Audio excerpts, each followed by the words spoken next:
A waitress watched a child beg the vampire king to save his mom and break his ancient laws.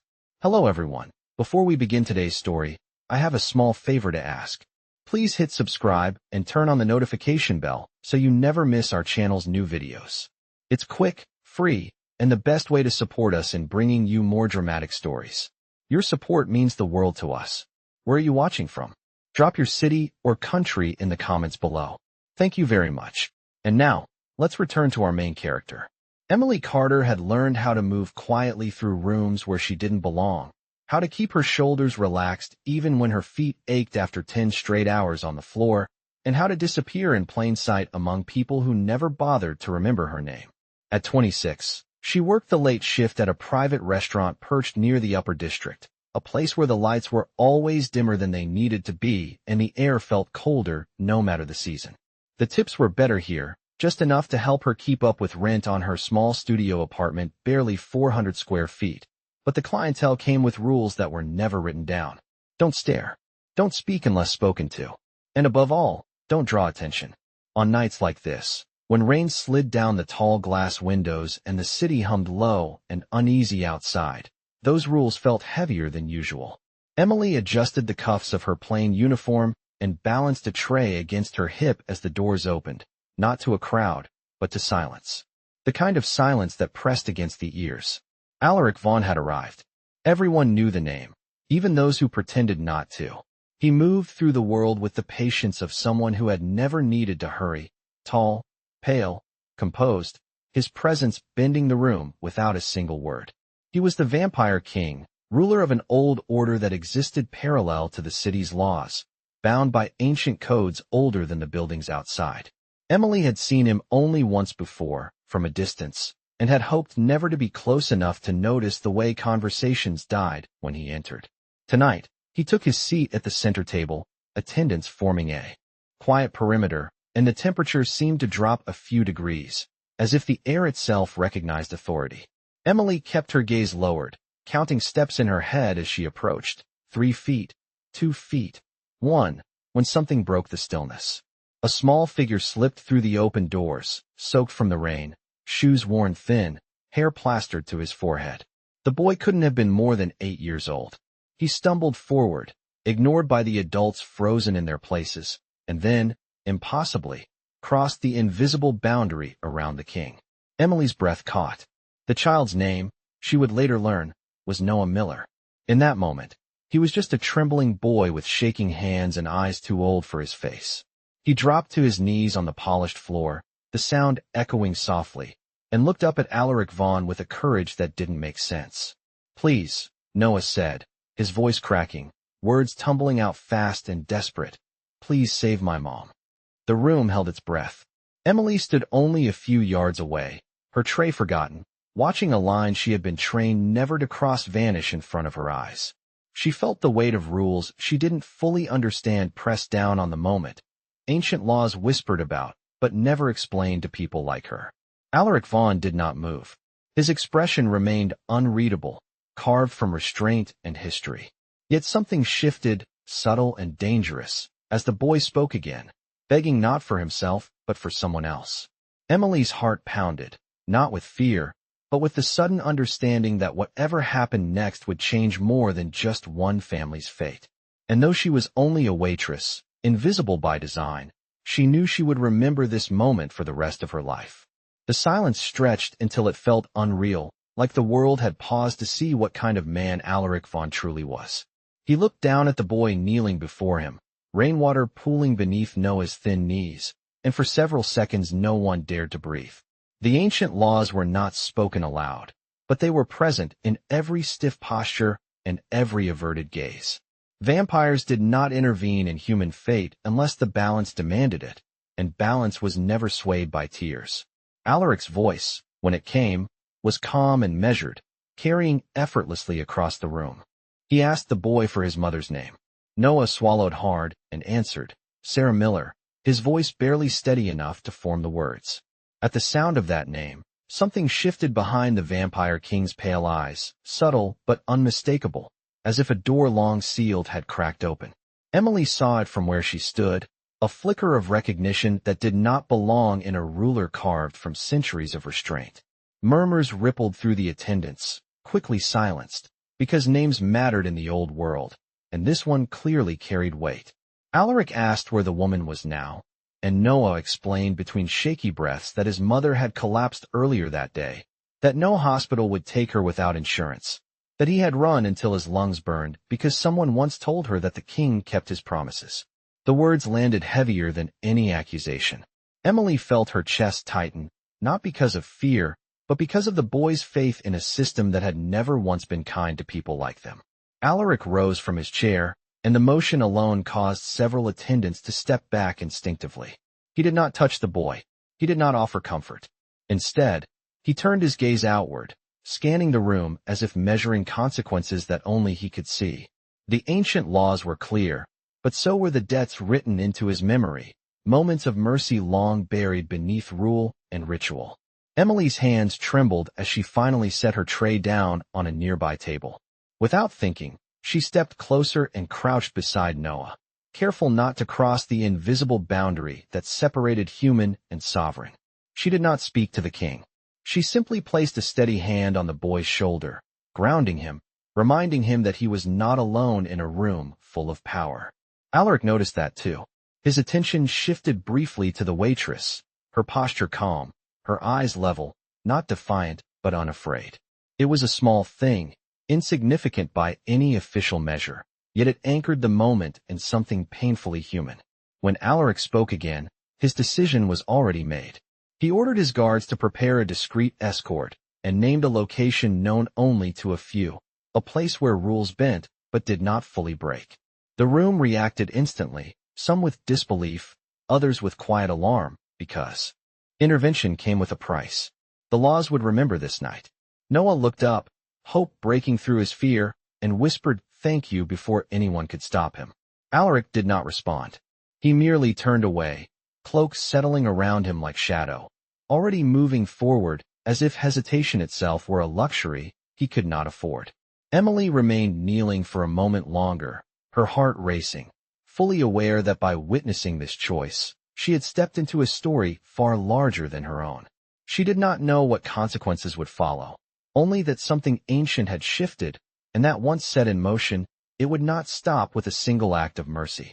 The drive through the city felt unreal to Emily, lights streaking past the darkened windows of the discreet black vehicle as rain softened into a fine mist.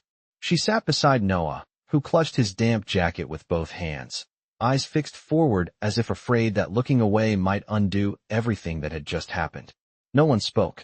The attendants facing them moved with silent efficiency, and at the front, Alaric Vaughn sat perfectly still, his presence filling the space without effort. The city they passed through was familiar to Emily in the way exhaustion was familiar, streets she walked every night after work, buildings she had memorized by habit. Yet from inside this car, everything felt distant, like a version of the world she had never been allowed to enter. When the vehicle finally slowed, they arrived at a medical facility tucked beneath an older structure, not hidden but deliberately overlooked, a place where modern equipment coexisted with rules far older than insurance forms and waiting lists. Emily helped Noah down, her hand steady as his feet touched the ground, and for the first time since the restaurant, he looked at her directly. There was gratitude in his expression, but also fear, because hope was fragile when it had been earned too quickly. Inside, the air was clean and quiet.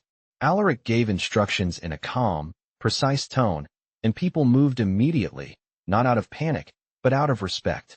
Emily stayed with Noah as they waited, counting the seconds between his breaths, reminding him to sit, to drink water, to stay present. She did not know what Alaric was doing behind the closed doors, only that every minute stretched longer than the last. Somewhere, deep within the building, the ancient laws pressed back, invisible but unyielding, demanding balance, demanding consequence. Alaric felt it too. As he stood alone, hands resting lightly at his sides, memories surfaced that he had buried for generations, moments when mercy had cost him more than power ever had. He knew that intervening again would invite scrutiny, that the council would not remain silent, that this single decision would echo far beyond one human life. Yet when the door opened and a calm voice confirmed that Sarah Miller was stable, breathing, and no longer alone, something within him settled, not with relief, but with resolve. Emily saw him afterward, not as a distant ruler, but as a man carrying the weight of a choice that could not be undone. He did not speak to her, but his gaze lingered for a fraction of a second longer than necessary, acknowledging her presence without words. Noah rushed forward when he was allowed to see his mother, his quiet sobs muffled against her shoulder, and Emily turned away to give them privacy, her own throat tight. She wondered how many nights she had watched families fall apart because help arrived too late, how often kindness had been treated like a luxury instead of a necessity. When Alaric finally addressed her, his voice was low and controlled. He told her that what she had witnessed would not remain simple, that being present in moments like this carried responsibility. Emily nodded, not because she fully understood, but because she felt the truth of it settle into her bones. Outside, the rain had stopped. The city continued as it always had, unaware of the line that had just been crossed beneath its streets. As Emily prepared to leave, uncertain of what awaited her next shift, her next rent payment, or her next quiet night, she realized that the world she thought she knew had widened in a way she could never unsee, and that sometimes the smallest acts of steadiness were enough to stand in the shadow of ancient power. By the time Emily stepped back onto the street, dawn was thinning the night into a pale gray, and the city looked almost gentle, as if it had not just held its breath hours earlier. She walked the 6 blocks to her apartment instead of calling a ride, needing the familiar rhythm of her footsteps to steady her thoughts. The world felt the same on the surface, delivery trucks rumbling past, a corner cafe opening its doors, but beneath it all, something had shifted, and Emily could feel it humming just out of reach. She slept for barely 2 hours before her phone vibrated on the nightstand, an unfamiliar number lighting the screen. The message was brief and formal, informing her that her presence was requested that evening at a private residence connected to Alaric Vaughn, transportation provided. There was no threat in the words, no demand, yet the weight of inevitability pressed down all the same. At work that night, the restaurant buzzed with speculation. Patrons whispered about unusual movements in the upper district, about council members arriving from other territories, about ancient laws stirred after centuries of silence. Emily kept her head down, poured water, cleared plates, and tried not to think about the way eyes lingered on her just a second too long, as if someone had noticed her absence the night before. When the car arrived, sleek and unmarked, she felt the room tilt slightly, the way it did before a storm. The residence was not a castle, not a fortress, but a restrained estate set back behind iron gates, elegant rather than imposing. Inside, the air carried the quiet authority of a place where decisions were made carefully and consequences accepted fully. Emily was escorted into a large room lined with tall windows and soft lighting, where Alaric Vaughn stood alone, hands clasped behind his back, gazing out at the city. He did not turn immediately. He spoke first, acknowledging that what had happened could not be undone, that the council had already convened, and that her presence at the restaurant placed her within the perimeter of responsibility, whether she wished it or not. Emily listened, her spine straight, her voice steady when she answered that she had not planned to witness anything, that she had only acted because a child needed help. Alaric finally faced her then, his expression unreadable, but there was no accusation in his eyes. Instead, there was something closer to respect, measured and restrained. He explained that ancient laws survived because they were witnessed, remembered, and enforced by those who believed in them, and that breaking them required witnesses of a different kind, people whose morality did not come from power. Emily understood then why she had been brought here. She was not being punished. She was being acknowledged. Outside the room, the council debated, voices rising and falling behind closed doors, weighing tradition against consequence, order against compassion. Alaric told her that her life would return to normal in visible ways, but not entirely, that she would be watched, not as a threat, but as a reminder. Emily thought of Noah, of Sarah Miller resting safely, unaware of the currents pulling at the edges of her survival, and she nodded. She did not ask for reward or protection. She asked only if the boy and his mother would be left in peace. Alaric assured her they would, and for the first time, His voice softened just enough to sound human. When Emily left the estate later that night, escorted back to her quiet block, the city lights felt sharper, clearer, as if her eyes had adjusted to a wider view. She unlocked her door, stepped inside her small apartment, and leaned against the frame for a long moment, realizing that while she was still a waitress with rent due and a shift starting at noon, she was also now a living line between an ancient world and a fragile one, and that sometimes, simply standing still in the right moment was enough to change the direction of history. The days that followed settled into a tense rhythm, quiet on the surface but heavy underneath, like a held breath that refused to release. Emily returned to her routine, pouring coffee, memorizing orders, walking home past the same cracked sidewalks, yet nothing felt truly ordinary anymore.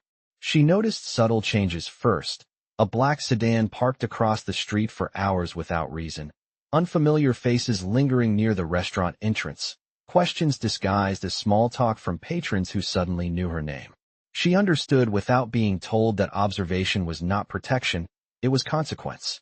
In the upper district, the council met behind doors older than the city itself, voices measured and cold, debating whether Alaric Vaughn's intervention had preserved balance or shattered precedent. The ancient laws did not bend easily, and when they did, they demanded payment. Alaric stood before them without flinching, acknowledging the breach, accepting the formal censure that followed.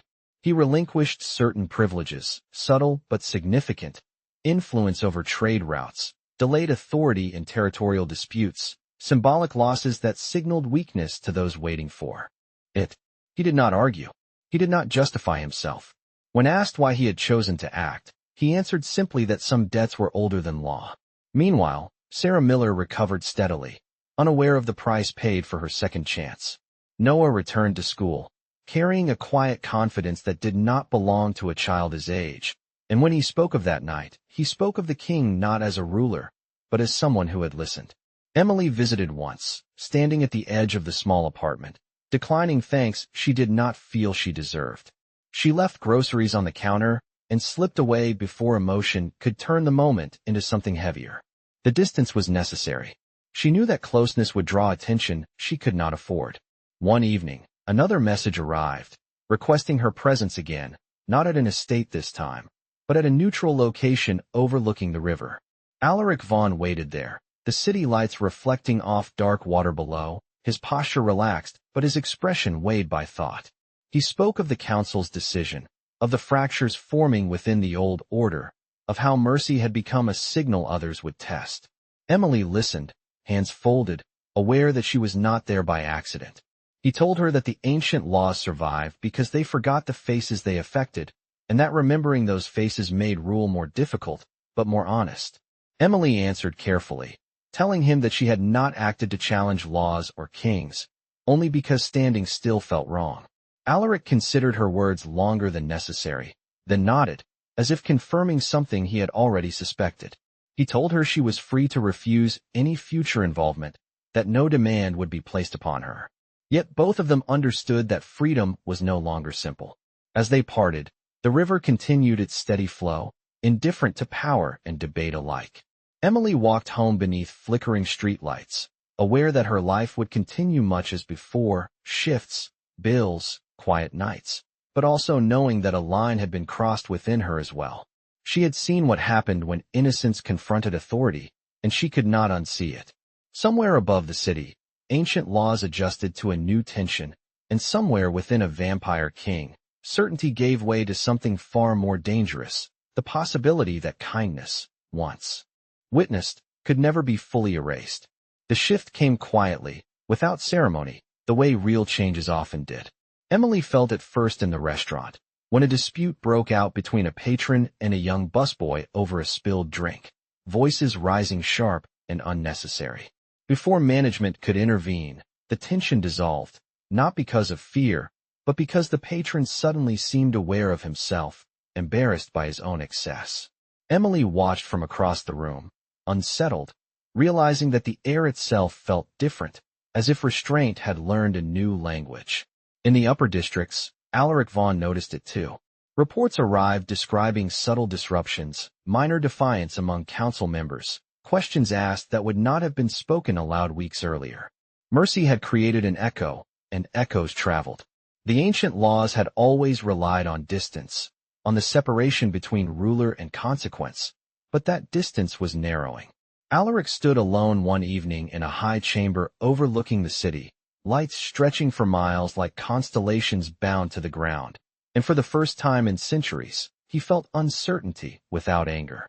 He thought of Emily Carter, of the way she had knelt beside a child without hesitation, of how her presence had anchored a moment that could have unraveled into chaos. It disturbed him how often his thoughts returned there. Meanwhile, Emily's life continued to attract quiet attention. She was asked questions framed as concern, warned gently about boundaries she had never known existed. One night, as she walked home, she sensed movement behind her, not threatening, but deliberate. A man stepped into her path, his manner calm, his words carefully chosen, explaining that some within the old order believed she represented a risk, not because of power, but because of influence. Emily listened, heart steady, and replied that she had no interest in influence, only in living her life without harm to others. The man studied her, then stepped aside, allowing her to pass, his silence carrying more meaning than any threat. The message reached Alaric quickly. He responded not with force, but with clarity, reminding the council that observation was one thing, intimidation another, and that crossing that line would fracture what stability remained. The response was measured, but the tension grew. Emily received another invitation, this time to a public space, a charity event overlooking the harbor, chosen deliberately for its visibility. Alaric attended without entourage, his presence alone commanding enough attention. When their paths crossed, it was not dramatic. They spoke briefly, exchanging few words, yet the weight of what remained unspoken pressed close. Emily told him that people were changing, that she felt it in small moments, in the way fear loosened its grip when someone chose decency instead. Alaric replied that change was rarely welcomed by those who benefited from stillness. He did not ask her to step back. He did not ask her to step forward. He simply acknowledged that the world now noticed her, and that notice came with cost. As the event continued, whispers moved through the crowd, not about scandal, but about possibility, about a ruler who listened, about a waitress who did not flinch. Emily left early, walking alone along the harbor, salt air filling her lungs, understanding that the line she now walked would never be fully safe or fully ordinary again. Above the city, ancient laws strained under new weight, and within Alaric Vaughn, something fundamental shifted, not a loss of control, but the realization that authority without compassion was brittle, and that once witnessed, courage had a way of multiplying, whether anyone wished it to or not. The tension finally surfaced in a way no council session could contain, not through confrontation, but through consequence. It began with small disruptions that no decree could silence. A human worker denied service and later quietly compensated without explanation. A minor law adjusted to avoid scrutiny. A whispered suggestion passed from one official to another that perhaps the old boundaries were no longer absolute. Emily felt it when a regular customer at the restaurant, someone known for sharp words and careless authority, apologized to a server half his age after snapping at her. The apology awkward but sincere. It unsettled Emily more than hostility ever had. Change, she realized, was contagious. Alaric Vaughn faced the reckoning alone, not because he had been summoned, but because he had summoned it himself. He addressed the council in a chamber carved from stone and memory, acknowledging that his earlier decision had set a precedent, and that precedent now demanded definition. Some argued that the laws should tighten, become harsher to reassert control.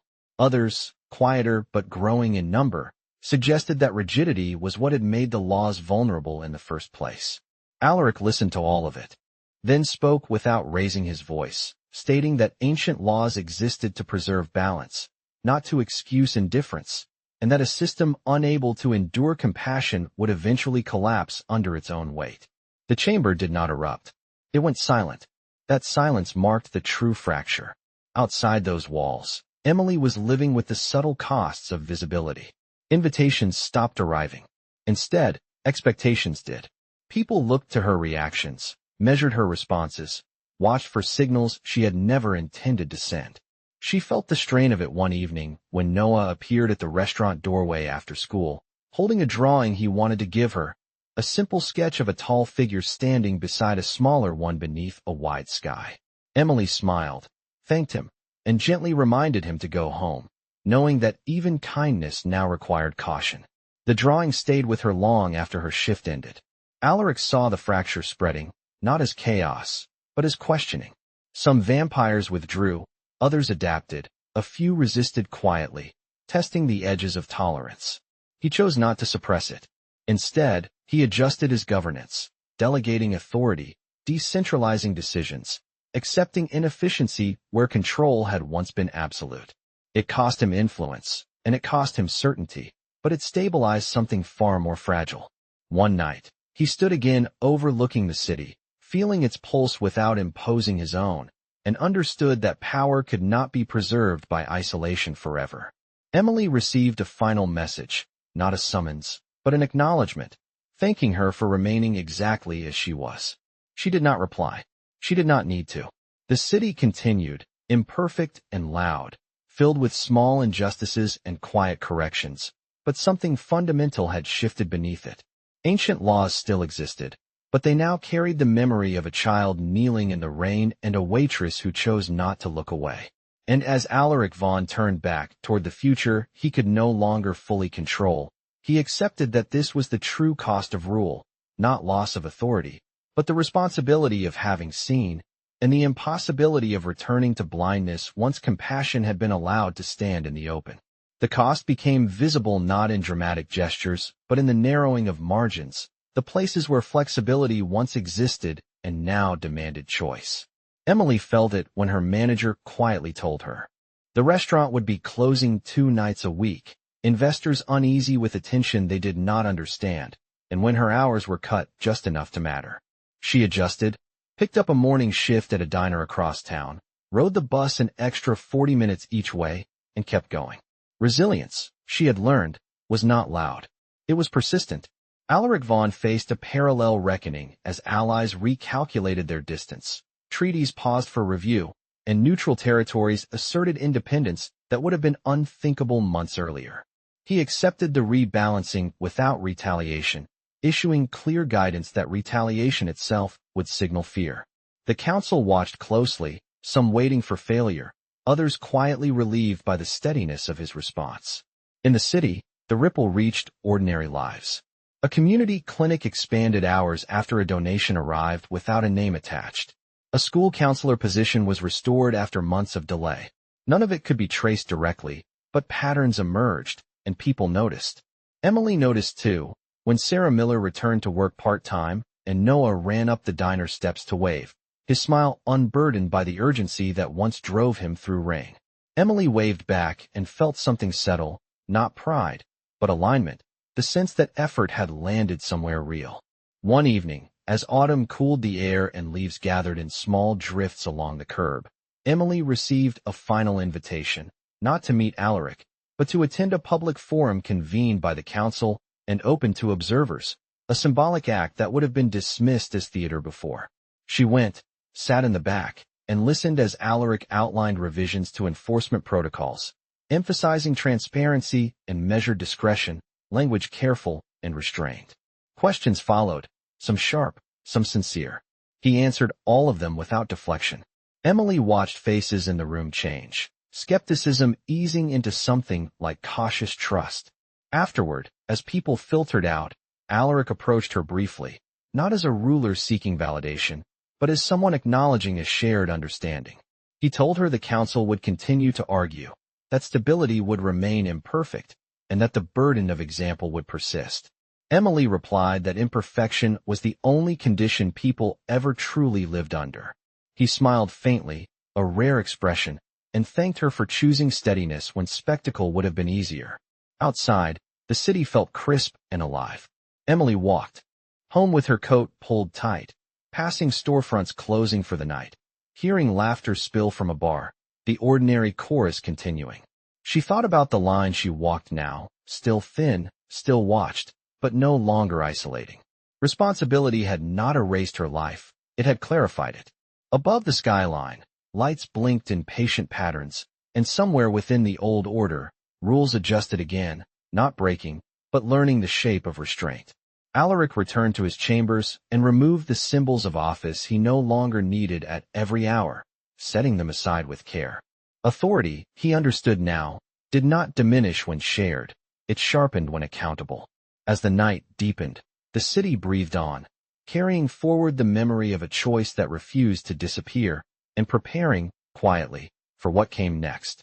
Winter arrived without announcement, the way conclusions often did, settling into the city with clear mornings and early dusk. Emily adjusted again, adding layers, counting steps between bus stops, saving where she could, and noticing how the rhythm of her days had steadied into something resilient and honest. The attention had softened, not vanished, but matured into distance, and with it came a quieter freedom. She still worked long shifts, still tipped extra for coworkers who needed it, still walked home beneath streetlights that flickered like patient witnesses.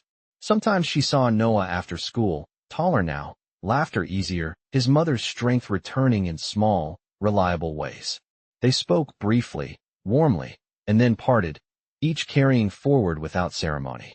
Above the city, Alaric Vaughn continued the work that rarely earned applause, listening longer than was comfortable, accepting limits where absolutes once ruled. The council argued less loudly now, not because consensus had been achieved, but because the frame had changed. Decisions were weighed against their consequences in the open, not hidden behind tradition alone.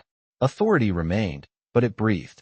On a clear evening near the end of the year, Alaric walked the perimeter of the city without escort, the skyline reflecting in the river like a second, quieter world.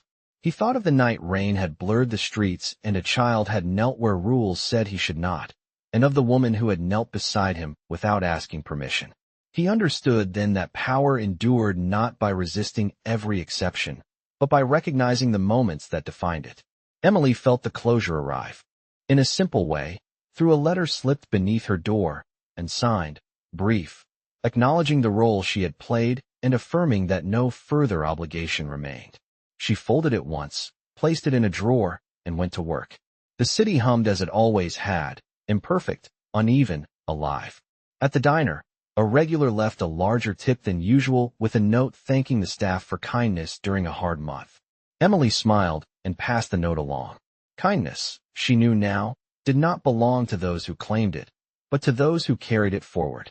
Weeks later, at a public gathering marking the new year, Alaric addressed the city from a distance that felt deliberate, speaking of continuity and care without invoking fear or grandeur.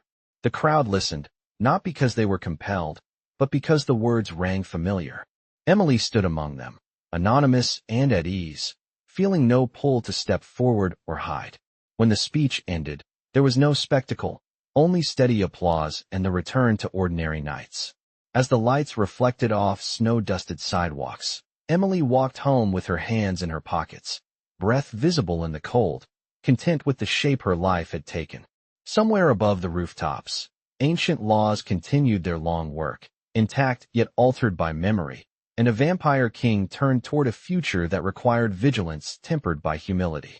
The city moved on, carrying the quiet proof that when innocence asks and compassion answers, the strongest structures do not collapse, they adapt, and in that adaptation, something human is preserved.